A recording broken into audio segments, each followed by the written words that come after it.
Tom Savageau, I'm the president of ERTC LLC, in charge of pretty much everything related to getting the company up and running and keeping it running all in one piece. This is targeted at small businesses that were impacted by COVID. So again, only small businesses that had some sort of partial shutdown, like a capacity limitation, or had some sort of reduction in revenue through 2020 and 2021.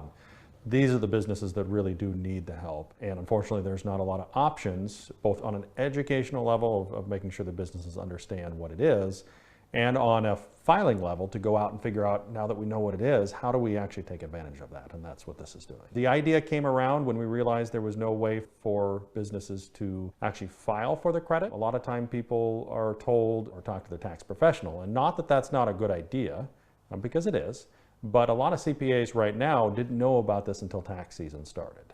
And 2020 is one of the more difficult tax seasons we've been in. Most CPAs aren't prepared to be able to file for you. And so when you go to your tax professional, your CPA, that's a good thing. But if they're not ready to file that for you, you can come to this website. You can answer simple questions. You can call us and we can have tax professionals walk you through those questions. And you can get enough to be able to get the tax forms that you need, print those out and send those in and actually get the tax credit yourself without having to wait for somebody else to do this for you. So we're available now to file this for you.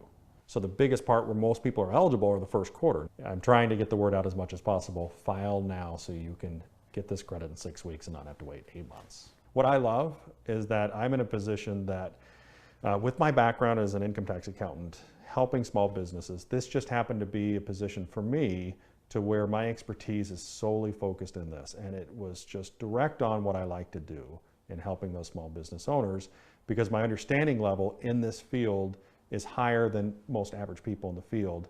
Not necessarily for my sake is a good thing, but it just allowed me to be able to break into it further than most accountants are able to right now, or most bookkeepers are able to. And then that led to me being able to help the business owners, which is what I like to do a lot. And I'm not trying to advocate from an unethical standpoint that people go out and take this money just because the money's available. That's something the business owner really does have to think about. And I've had businesses, and I appreciate this, businesses that say, no, I'm not going to go out and get this money. What I respond to that business and say is, really make sure you think this through, because this is an employee retention tax credit. This is enough money that will get you through the next few years. And if something else changes, you don't know if something else is going to change. We don't know if something's going to spike. This gives you enough reserve to be able to pay for things. So before you just say, no, I don't need this, consider the fact that it's meant to keep employees around, and it helps for a reserve for that.